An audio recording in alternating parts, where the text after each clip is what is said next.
ကျွန်တော်တို့ငယ်တုန်းကတော့လေအချစ်ဆိုတာရင်ကုန်တန်းတွေစူညံနေတာမျိုးစားတွေ့ချင်းရင်တွေတိုင်းတိုင်းကုန်လာတာမျိုး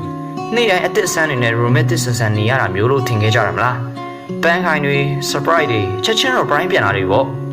အဲ့ဒီတုန်းကတော့ဟော်မုန်းတွေအကြောင်းဖြစ်လာတဲ့အဲ့ဒီခံစားချက်လေးကိုပဲအချစ်စစ်ကြီးလို့ထင်မဲ့ခဲ့ကြရင်မှခဏတာလက်ဆက်တဲ့ခံစားချက်လေးကိုပဲတသက်စာလို့မာယွန်းယွန်းကြည့်ခဲ့ကြတာလေ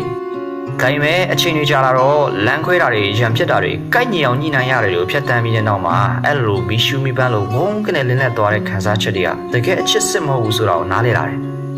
တကယ်အချစ်ဆိုတာရုပ်ရှင်တွေထဲရောက်လို့ဒါမှမဟုတ်လဲ cinematic ဆန်လောက်ယူထားတဲ့အရာမျိုးလာလာပပထုတ်ပိုးထားတဲ့အရာမျိုးမဟုတ်ဘူးဗျ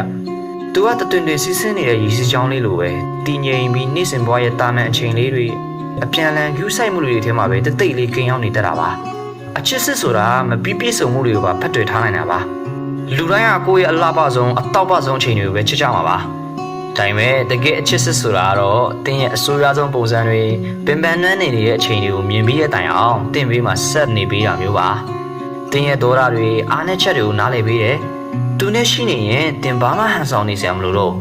အရန်တန်မာတဲ့သူတယောက်လိုကြိုးစားနေစရာမလိုပဲတင်ရဲ့အစစ်မှန်ဆုံးပုံစံအတိုင်းလွတ်လွတ်လပ်လပ်လေးအသက်ရှူလို့ရတော့တာမျိုးပေါ့အချစ်စစ်ဆိုတာအတူတူလက်တွဲလမ်းလျှောက်ခြင်းပါပဲတစ်ဖက်သက်ပေးဆက်နေရတာမျိုးကရေရှည်ဘယ်တော့မှမခံဘူးဗျ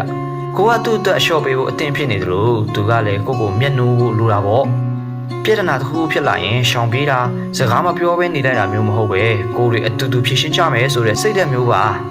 အတူတူရှိတဲ့အခါအယောင်ကိုနှွေးထွေးလုံခြုံနေပြီးတန်တရားတွေဆုံးရှုံးရမှာကြောက်တဲ့စိတ်တွေမရှိတော့ဘူးဒီလိုတည်ငြိမ်မှုတွေကချူတာတဲ့စကားလုံးတွေထက်အများကြီးပိုလာပါပါတယ်ဗျာအချစ်စစ်ဆိုတာတယောက်ကိုတယောက်အလင်းရောင်ပေးတာပါမင်းကိုတွေးဆုံခွင့်ရလိုက်လို့ငါကပိုကောင်းတဲ့လူတယောက်ဖြစ်လာခဲ့တယ်ဆိုတာမျိုးလေအချစ်ဆိုတာကိုဘွားကိုချုံနှောင်လာတဲ့ကြိုးတစ်ချောင်းမဟုတ်ဘူးဗျကိုရဲ့ရွေးချယ်မှုတွေကိုလေးစားတယ်အိမ်မက်တွေကိုပံ့ပိုးပေးတယ်လွတ်လွတ်လပ်လပ်ကိုလန်းကိုရှောက်နေရင်းနဲ့မှတယောက်ကိုတယောက်အမိကိုအားထားနေကြတာမျိုးပေါ့အချစ်စစ်ဆိုတာနေ့တိုင်းပြန်ရွေးချယ်နေခြင်းပါပဲစကားလေးတစ်ခုရှိတယ်ဗျရင်ခုန်နေဆိုတာတဘာဝတစ္ဆာရှိတယ်ဆိုတာတော့ရွေးချယ်မှုတဲ့အချိန်တွေကြာလာတာနဲ့အမျှအရာရာရွေးရှင်းတော့မှာပဲလေဒါပေမဲ့အဲ့ဒီလိုရွေးရှင်းတော့တဲ့အချိန်မှာတော့ဘေးမှာဆက်နေပြီးမဲ့တောင်းယူမှုနားလည်မှုနဲ့စောင့်ရှောက်မှုတွေကဒါအချစ်စစ်ရဲ့အစစ်မှန်ဆုံးမျက်နှာစာပါပဲလက်ဆက်မှုတွေကုံဆုံးသွားတဲ့အခါအချစ်စစ်ကပိုပြီးတော့ခိုင်းမာလာပါသေးတယ်တကယ်တော့လေကျွန်တော်တို့တစ်သက်လုံးလိုချင်ခဲ့တဲ့အချစ်ဆိုတာကိုယ့်ရဲ့တိတ်ဆိတ်မှုတွေနောက်ကအသေးပဲကိုဖတ်တတ်မဲ့သူကိုမျိုးသိထားတဲ့နာကျင်မှုတွေကိုပါမြင်နိုင်မဲ့သူရှိနေဖို့ပါပဲကြီးကျယ်ခမ်းနားတဲ့အချစ်စလန်ကြီးမဟုတ်ရင်တော့တသက်စာအတွက်အကောင်းဆုံးကုစားမှုလေးပါမှတ်ထားနော်ရင်ကုန်ခြင်းအဖြစ်မဟုတ်ဘူးစိတ်တည်ငြိမ်အေးချမ်းသွားခြင်းကဒါတကယ်အဖြစ်ပါဗျအေးချမ်းတဲ့အတူရှိနေပေမှုခွင့်လွတ်ပေးမှုလေးတွေကဒါတကယ်အချစ်စစ်ရဲ့အလားပါဆုံးပုံစံပါပဲ